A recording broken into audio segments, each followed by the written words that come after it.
Assalamualaikum warahmatullahi wabarakatuh. Setiap manusia sudah pasti mempunyai cinta, dan pasti cinta kepada Allah dan Rasulullah yang paling dahsyat. Dan tidak mustahil kepada wali Allah yang hidup tanpa jantung karena cintanya yang sangat dahsyat kepada Rasulullah. Siapakah beliau? Simak penjelasan dalam video ini dan tonton hingga akhir.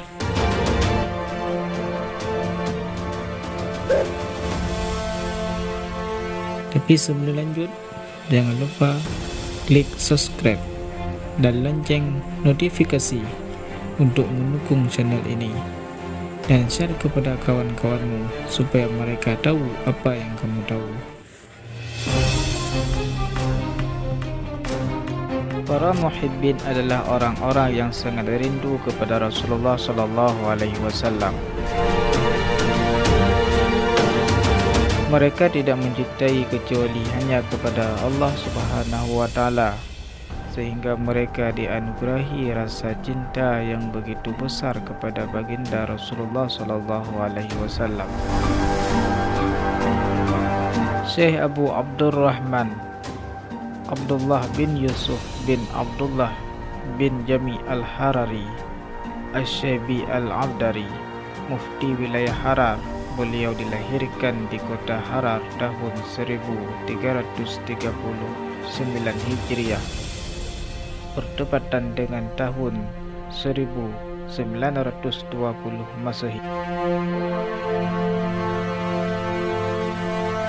Syekh Muhammad Harari adalah salah satu murid kesayangan Al-Habib Muhammad Al-Haddad, mertua Al-Habib Umar bin Hafid. Beliau terkenal dengan mahabbah dan kerinduan beliau yang kuat dan dahsyat kepada baginda Rasulullah SAW. Suatu ketika beliau diagnosis di rumah sakit melalui X-ray foto rentgen. Sang doktor terkejut setengah mati melihat jejak foto rentgen pada bagian dada beliau. Sang doktor bertanya keheranan, "Engkau ini manusia atau bukan?" Sang syekh bertanya balik, "Kenapa engkau bertanya seperti itu?" Sambil menggelengkan kepala, dokter itu bertanya,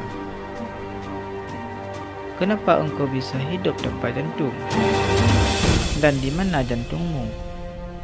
Syekh tersenyum pelan, "Maaf, jantungku kutitipkan kepada kekasihku di Madinah, Sayyidina Muhammad SAW." Syekh Muhammad Harari adalah orang yang sangat mahabbah, cinta kepada Rasulullah, dan begitu alim.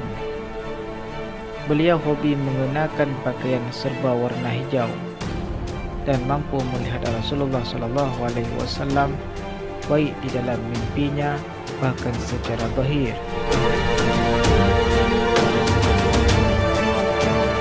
Akan tetapi, suatu ketika beliau masuk ke Tarim, beliau tidak bisa melihat Rasulullah SAW. Dan ketika beliau keluar dari Tarim, pulang ke asalnya, beliau bertemu Rasulullah SAW di dalam mimpinya. Beliau menanyakan hal tersebut kepada Rasulullah, mengapa ia tidak dapat melihat Rasulullah SAW ketika berada di Tarim. Dan Rasulullah menjawab, "Kalau engkau sudah sampai di Tarim, cukup sudah engkau melihat aku lewat Umar, yaitu Al-Habib Umar bin Hafid." Jadi benarlah kata Habib Abdullah bin Syihab, "Walaupun aku tidak pernah duduk di zaman Al-Faqih Muqaddam, walaupun aku tidak pernah duduk di zaman Imam Haddad, tetapi aku cukup beruntung hidup di zaman Al-Habib Umar bin Hafid." Masya Allah, beruntunglah kita masih bisa satu masa dengan Al-Habib Umar bin Hafid. Mudah-mudahan hati kita tambah cinta kepada kakek beliau, yakni Rasulullah sallallahu alaihi wasallam. Hanya sekian. Wallahu a'lam.